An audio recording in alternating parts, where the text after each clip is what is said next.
And yet, if you're all happy to do that, we will make a start.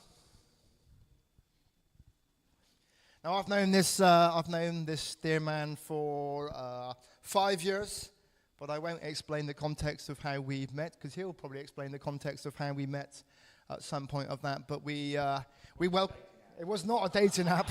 It was not a dating app. That's it. Be kind to this man. He's usually talking to 300 million people live in some contexts, but today this is a pretty intimidating audience. So we welcome you, everybody. Duncan Larcombe. Thank you, Nat. Oh, now everyone's in trouble. I've got a microphone. Thanks for coming. I can't believe how many of you have turned up. I'm very honoured. When Nat asked me to do this, he said it was for the men's breakfast with about 6 of us.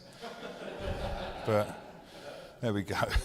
I think I'll start my story from the real beginning when I was born, I guess. My grandfather was a guy called Tom Rees, he was dubbed England's Billy Graham. He was a very famous evangelist in the 50s and 60s, and my mum was a deeply religious person. So I grew up in a Christian family, went to Sunday school, went to church, all of the usual stuff. And my early relationship with God was kind of one that I inherited from my mum, from my dad, and my brothers and sisters. I can't go into too much detail because one of my sisters has come today, so I got rid of a few pages of slanderous comments. But needless to say, I kind of, I think I've always had a faith. I think I was brought up believing in God, and as I'll get to, at times that wasn't necessarily a very good thing for me as I saw the world. As a teenager, I used to go on trips and camps or spring harvest, all those things. I mean, I was fairly immersed in it all from quite a young age. But it was never really my religion. It was just what I did as being a Larcombe, but growing up in the family. And I went away to university in Swansea and sort of kind of stopped. That's where the Sunday school ended. Concentrated on rugby. And then leaving university, my focus was quite strongly on my career. I worked on a local newspaper in Tunbridge Wells. And did village fetes and 50th golden wedding anniversaries and things like that, which I thoroughly enjoyed. But in 2001, I moved from the press agency I was working to The Sun, the wonderful current bun, The Sun newspaper, which was terrifying. When I walked in for the first time, there was a big sign above the door that said, "Walk tall, you're entering Sun country." And the newsroom was really something I'd never experienced before. Just as frightening as perhaps you might think it would be. People, very much a non-Christian environment, but still some really good people. And one of the early life lessons I think I learned was that although it was tempting growing up in a Christian family to have the idea that there are Christians and then there are bad people, and it's one or the other, I think working in an environment like The Sun taught me people with absolutely no faith or religion can have incredible sense of loyalty, of kindness, of all the qualities really that I guess we as Christians aspire to have. So Christians don't have the monopoly on being good, and I think I had to learn that for myself. My early years at The Sun, I to give you an idea of how crazy it was, I covered the Soham murders, which was a horrifying few weeks, really. And I actually got to meet Ian Huntley, the caretaker ended up being the guy that all along was the murderer. He was a school caretaker, and our press conferences were in the school hall because it was the summer holidays. And I remember asking him why the heating was on because it was so hot. And so I managed to actually pick him from a crowd as the caretaker and have a row with him without realising that he was actually going to be the murderer, which was quite bizarre. I did some important jobs. When Doctor Who came back with Christopher Eccleston after quite a long gap, for some copyright reasons, Doctor Who wasn't allowed to have the Daleks as the enemy anymore. So naturally, the Sun started a campaign to bring back the Daleks, which involved us, the paper, buying an original gold Dalek. I mean, not solid gold, colour gold, but it probably cost about the same as if it was made of gold, because it was straight from those series. And I had to take it down to Cardiff to get it onto the set where they were filming, right in the middle of Cardiff. And I had to go there in the evening, and I got there early in the morning, and I looked up my old mate that I lived with at university, who was a farmer.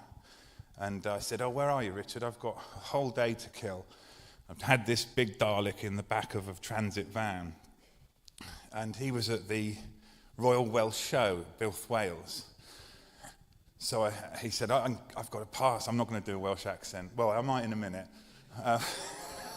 Just to warn you, it is a Welsh accent. But I got to meet Richard, and he said, "I got a pass. I'll get you through," because he was exhibiting his cows or his sheep or whatever it was. And we were in a queue of traffic, and there were a lot of people in yellow bibs. And I said, "What's going on here, Rich?" And he goes, "Oh, they've got the Queen and the Duke of Edinburgh here today, so security's quite tight." And I thought, oops. We might be in a bit of trouble here, Rich. I hadn't actually even told him what my job was that day. So then when it came to our turn, this lovely Welsh man in a bib said, "Do you mind if I look in the back of your..." That was the Welsh bit. Oh. And I'm going to say this, I'm quoting, I don't normally use these words, but anyway, he slid the door back to be confronted with this big Dalek staring at him. And he said, "Jesus Christ, boy, you're not going to exterminate the Queen, are you?"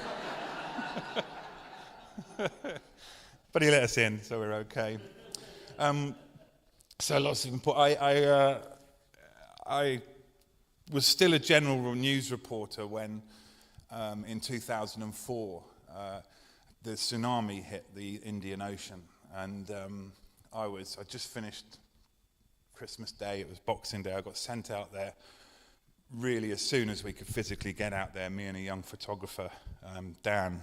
And when we arrived, I decided that we'd drive up the coast, but first we went to the town hall where there were boards, a bit like the notice board at the back, just row after row of these boards where people had put up little photocopies or pictures of loved ones that were missing. And we went along and carefully looked for the Brits amongst all the hundreds and hundreds of people that were there.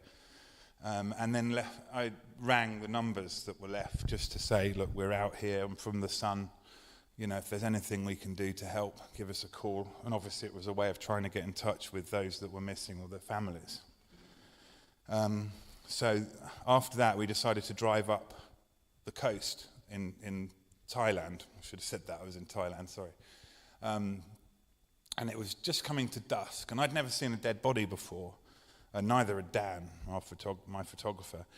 But we came down into a town, I suppose you'd call it a town, a large village, just as dusk was falling, and it looked as though a car had been driving along and a suitcase had burst open on the roof and left clothes along the road in the sort of hazy evening darkness. And as we got closer, of course, we realised that they were bodies just lying in the road, washed up, and there was a pickup truck, no ambulances or emergency services.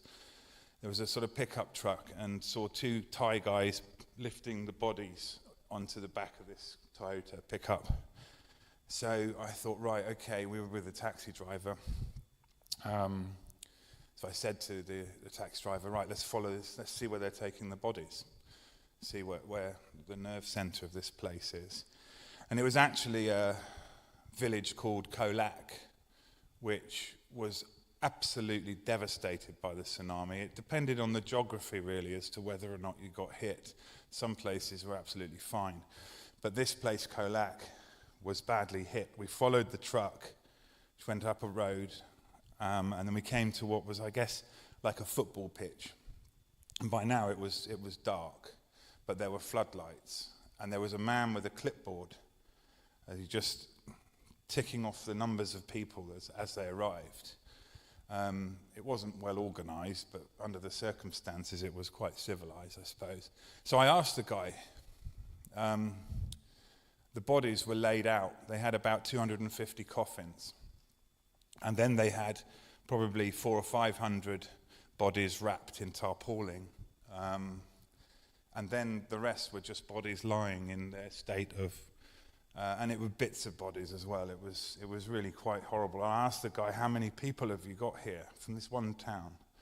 And he'd already counted that. It was over 5,000, and they were still collecting bodies. So the death toll at that time on the news was 21,000 for the whole tsunami.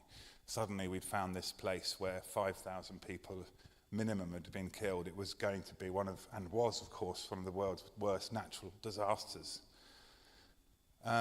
So got the photographer to try and take pictures, but in those situations on a newspaper, you're taking pictures that are never going to be published because they're horrific.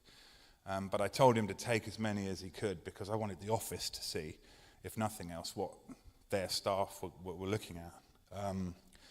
And we were totally unprepared, but as I walked through, I was in flip-flops and shorts and a t-shirt, and when you've got that many bodies and a slope, it was like a little river. I'm sorry if I'm going into too much graphic detail, I'll wind that in, but suddenly my phone rang,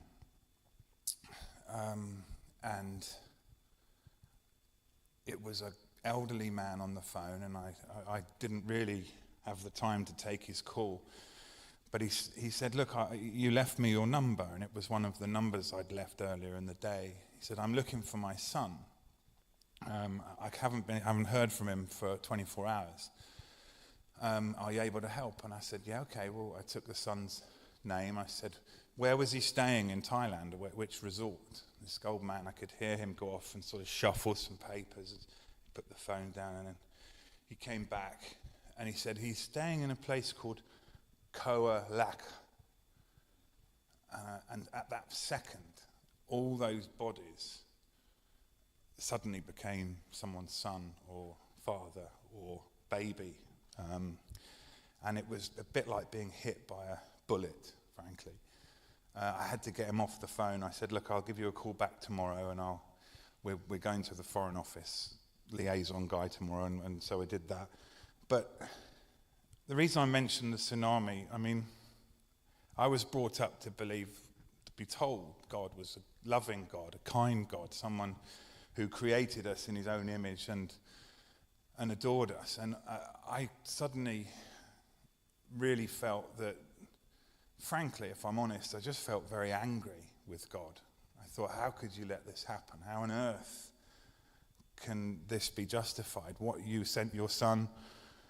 Fine, and that was a sacrifice that you made, but now these are thousands of people whose lives have been destroyed and lost. So it sent me into a bit of a free fall, frankly. Hardened me a lot towards my younger brother, for example, was following in my grandfather's footsteps and working for the church. And I think I was unkind to him because I thought, you haven't seen real life until you've seen real death. And I to be honest, then I was a kind of committed non-Christian, if you like, and really did sort of rebel against the whole family, and carried on with my work. A few weeks later, I was in the office, and suddenly somebody rang in and they said they had been to a party. And at the party were William and Harry, both wearing fancy dress outfits. And he had some pictures. And it was of Prince William in a gorilla suit, according to this chap. So we went and met him.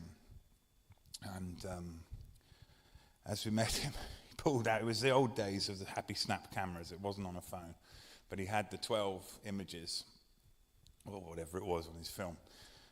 Pictures of William, this is William, this is William, this is William. All the pictures of William, he actually had a gorilla, but you couldn't see his face. So we couldn't say that's Prince William. So this is a waste of time. And the guy looking at me, he was a young guy, seemingly a bit disappointed, so said, well, are pictures of his brother any good? I've got one of them.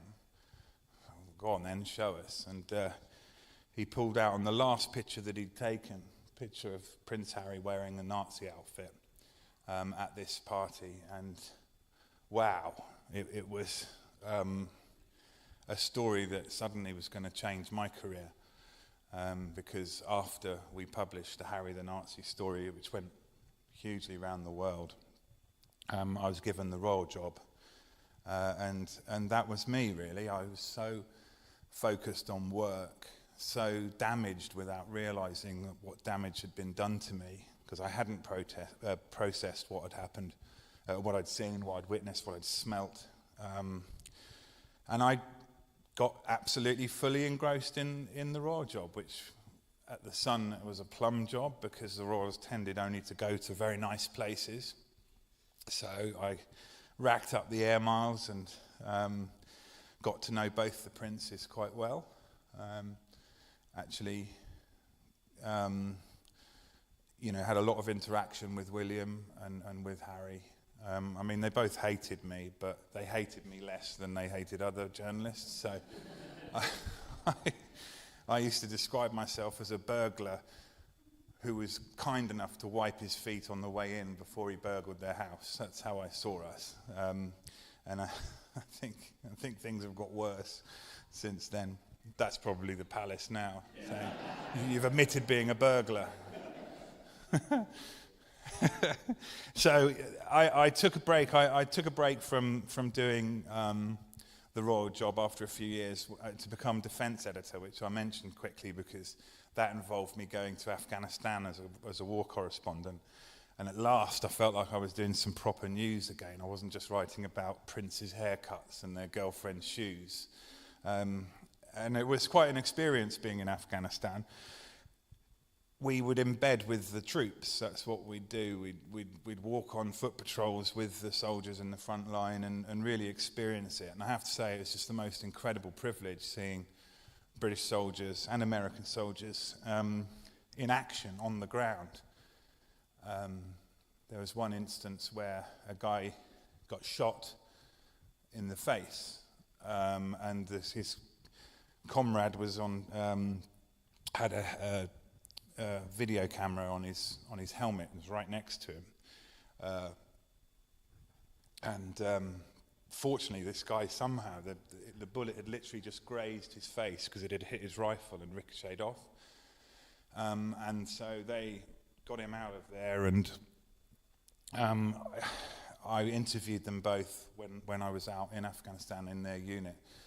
And what struck me there was that these guys, such a raw sense of loyalty and of commitment to each other. They were there not fighting for the government, not fighting because of September the 11th. Some of them were only 8 years old when September the 11th had happened. They were fighting for the person standing by their side. And I was absolutely struck and honoured, really, to meet these people. And Afghanistan, for me, was probably the best part of my career, even though it was probably also the most scary at times. But to see again, they're not Christians. Well, some of them might have been. But the level of loyalty, you will just never see that in a normal life. It's just incredible, the things that they would do, put their lives at risk just to save the person standing next to them. So back to the royal job then, after Afghanistan. I'm sorry I'm indulging you so much with my stories of the Sun. I hope that's okay. But by 2011, I was flying pretty high. I had a job with ABC News, Good Morning America. So I was working 2 jobs, and I was invited to William's wedding as one of 6 journalists that were invited, which was an incredible day.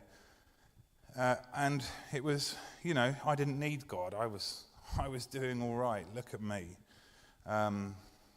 Since the tsunami, I'd trebled my salary. I'd made myself a name for myself, and I've been out to Afghanistan and seen what religion can do to other religions when it's left to rot inside human brains. And I thought, yeah, life's good. I'm all right. Don't need God. Don't need any of that nonsense. And I think I kept growing in my contempt for God as things just got better and better. And then 1 hour after my daughter was born, I got an email, and I was in the hospital, and it was from the Leveson inquiry, set up because of phone hacking at the News of the World.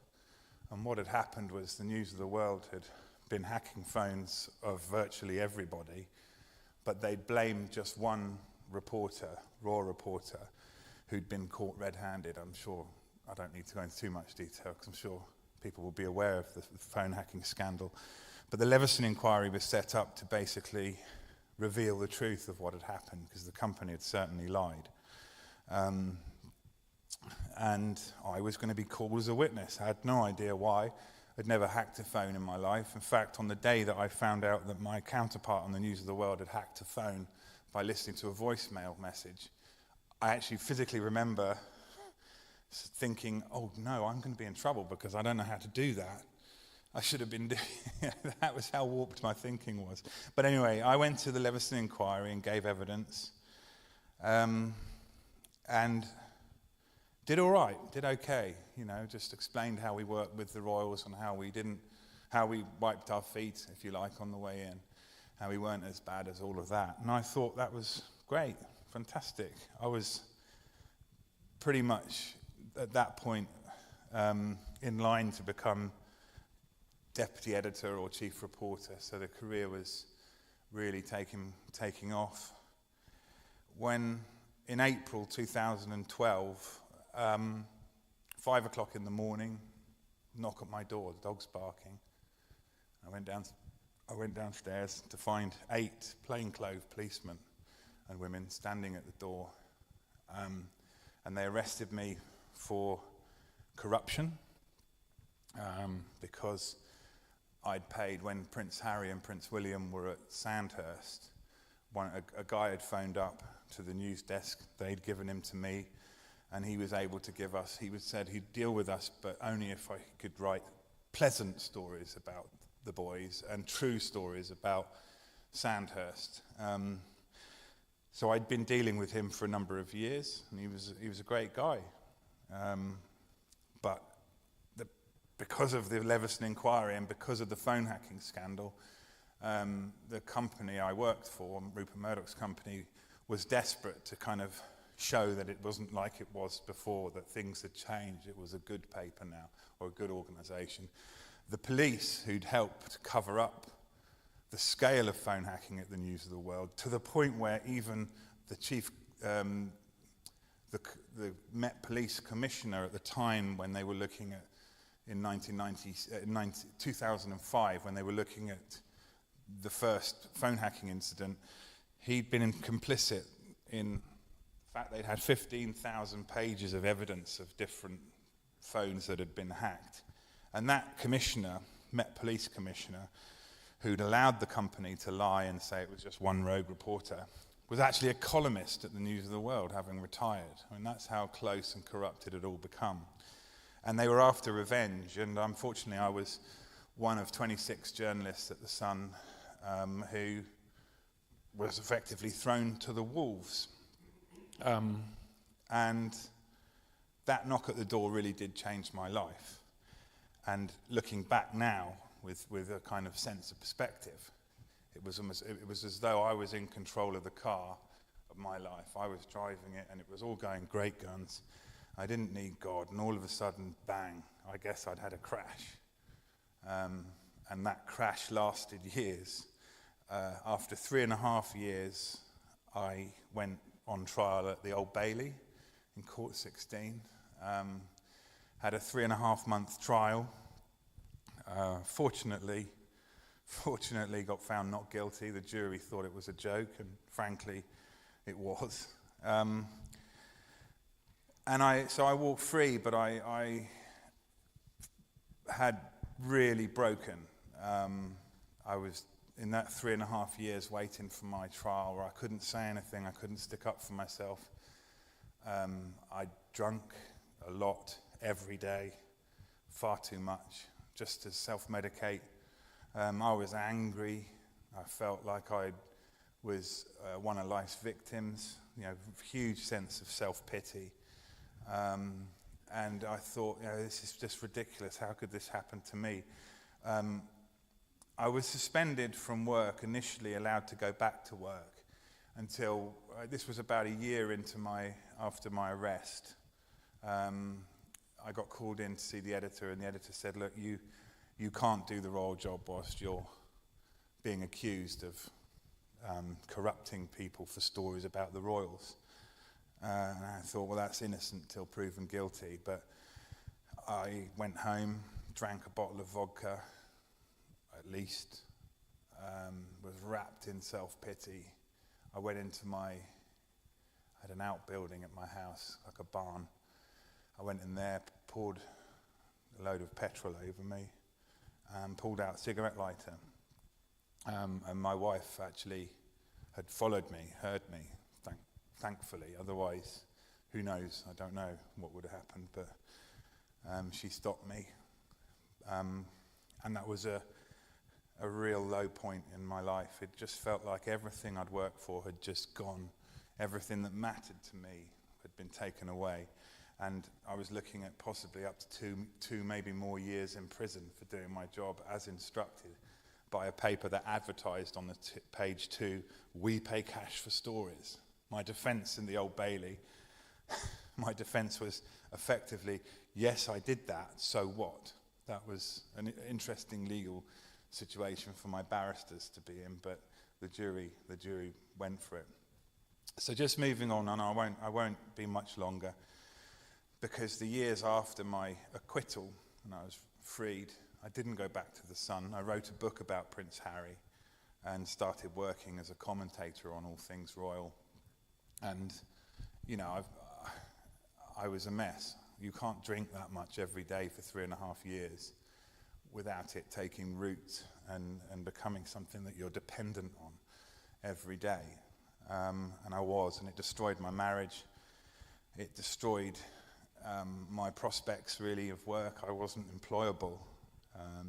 I was an angry drunk, I guess, feeling like the world owed me something. And it really felt like life had fallen to bits. I ended up going into the Priory, into rehab. And after the Priory, went to Tunbridge Baptist Church to do a recovery course run by a guy called Nat. And that's where I met him. And I think I went in there angry to prove to all the people that had been stupid enough to be conned into believing that there was a God who loved them. I was going to prove them a point. That's the only reason I'd ever step inside a church. I was not on message, shall we say. And Nat bore the brunt of that, as I'm sure he'll... It's quite embarrassing having him standing there, and I think how rude I was to him at times. I was a handful. There's no doubt about that. But that's squash, by the way, not vodka. I finished the vodka already. So suddenly, I was struck by the group of guys, because it was a men's group, and I was struck by this guy Nat, who didn't really seem to rise to my bait when I tried to goad him, when I tried to say that Jesus was the guy at the party that went to the off license and got the late booze. The man was a joke. He didn't rise to that. He just kept on being Nat, being supportive and rolling with all the punches. a couple of years ago, nearly, my mum died, and I really felt something click after her death. Not because I was pleased that she'd died. Obviously, I was very sad. But my mum died. I don't know whether my sister would agree. It's my own perception. She was almost excited by her death, almost looking forward to going to heaven, seeing God, meeting Jesus. I mean, she was an incredible woman. She didn't have everything right with her religion, her take on Christianity. But after she died, I realized really that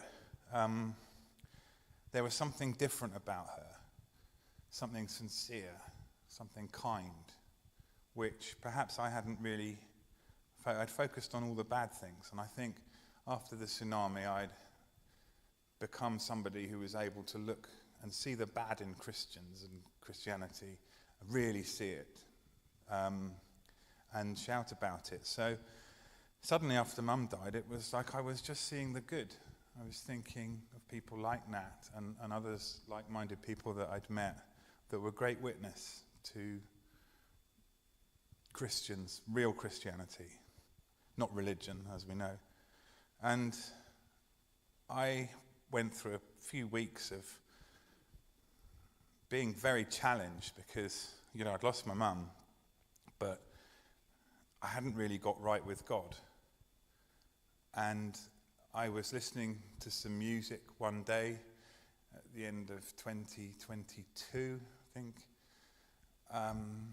and it was some Christian music, and it was a song about kindness.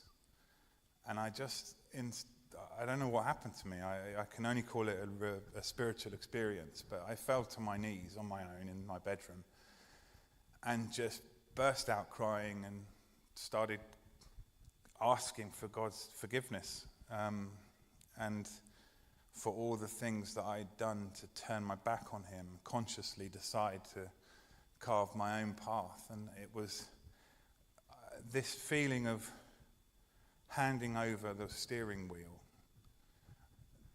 that I'd thought I was the great driver of my life. And I thought alcohol was my best friend because it made me popular with people and it made me trustworthy to other people that were prepared to get drunk with me.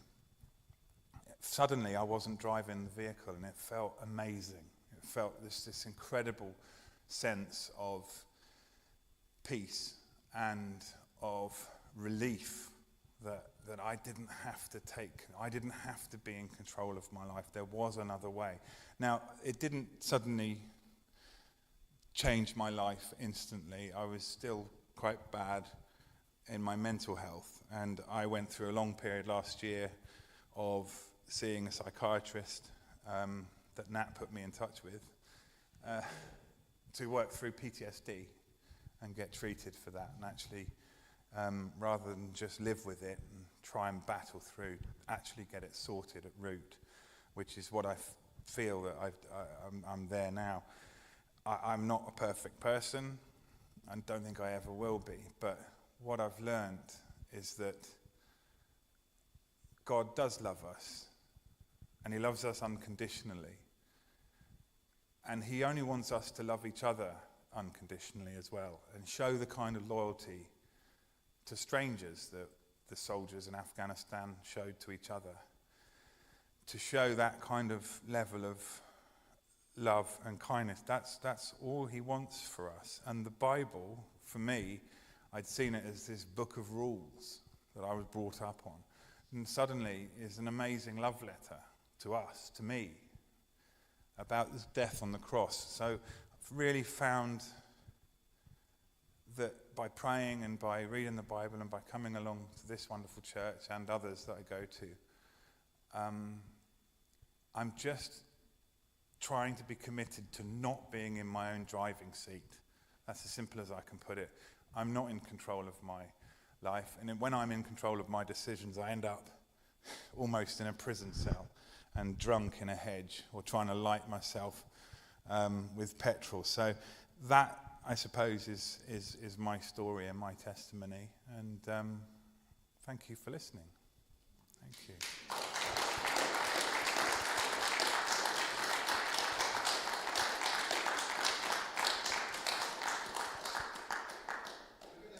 If anyone's got a question. It's fine if you don't, by the way.